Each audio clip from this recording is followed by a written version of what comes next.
I think one of the special things about Rivier is just the sense of community. I know my students, I know the team that I work with, and I really feel like we have our students back.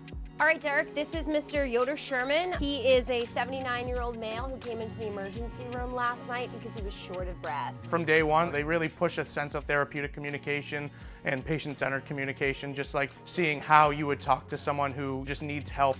What do you think we should do for teaching for Mr. Sherman today? I think due to the congestive heart failure, we should talk about having to do daily weights with him just to see if he has. I think the technology helps move our students forward. We may not be able to give them a certain patient in clinical, but we can give them a simulated clinical scenario about that. We can use virtual reality. We can use our high fidelity mannequins and our simulators.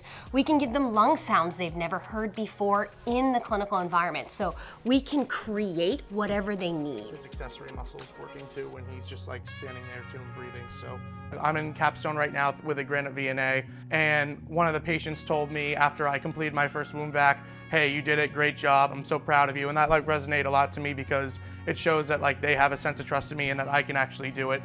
His passion is community health nursing. Derek has to be creative. He has to rely on his sound assessment skills that he's been practicing in the classroom, in the clinical, and in the sim environment. And he really has to think back to all of those conversations that we've had about what are you gonna do if you're the nurse? Give it maybe a +1. Yeah, I agree, it's a +1, a non-pitting edema. Being a part of the community, and I think that's where nurses really strive when they actually come together as a community, and that's what RIV offers. And I know he'll be successful because he's put in a lot of effort to be here. Get that on there.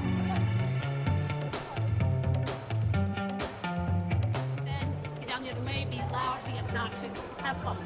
I hold currently, not for long, the all-time scoring record for both men and women. When I came back as an assistant coach in 2019, kind of said to her when recruiting her, come and break it. I want to coach the kid who breaks my records. And so from there, it was recruiting high-quality athletes who are high-quality people. The typical Riv kid is what I always say, who want to grind it out, work hard, out-hustle people. They work for everything that they get.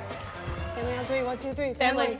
When I started here at Rivier, it was 2020, fresh off the pandemic. Practices were really just 5 people on each side of the court, and that's where we kind of started to rebuild the brand of Rivier women's basketball. We turned it more from just a hobby to a full-time job. We have that written in our locker room. We're competing for a championship every single year. There we go, there we go. Last one. Really fun to watch them experience new things. After my rookie year playing here at Rivier, I was fortunate enough to be selected to play for the Division III USA basketball team in Brazil. Some of the people we were playing actually played for the Brazil national team.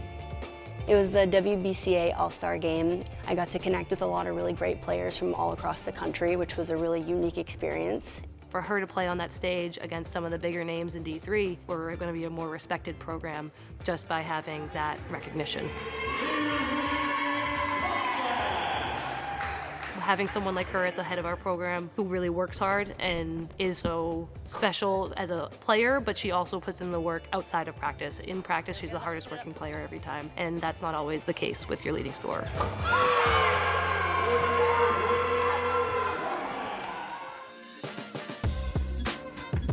Multicultural student organization. We're trying to bring diversity and inclusion to the university.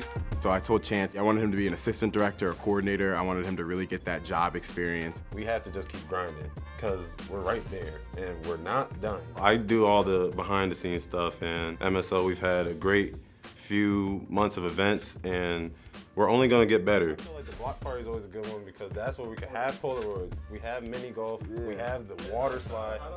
We can't do anything without the students, and we can't do anything without the support of faculty who don't have to come to these events, but they respect what we do and what we're standing for. I think it was really good to have him in the office as kind of that bridge where he's a mentor, but at the same time, he's a friend. Having that duo, we always call ourselves Shaq and Kobe because we just get so much done. Once we have plans, we're actually good. Like, I just keep saying the hair stuff. We made goals at the beginning of the semester, and we were like, what are we looking to accomplish? And it was like, we want to double the engagement. And we've doubled or tripled it, in my opinion. We're gonna turn this up, and we're gonna make this like the last fireworks. Like, we gotta do this, and I want that block party. School is open to change and is open to learning the new Riv.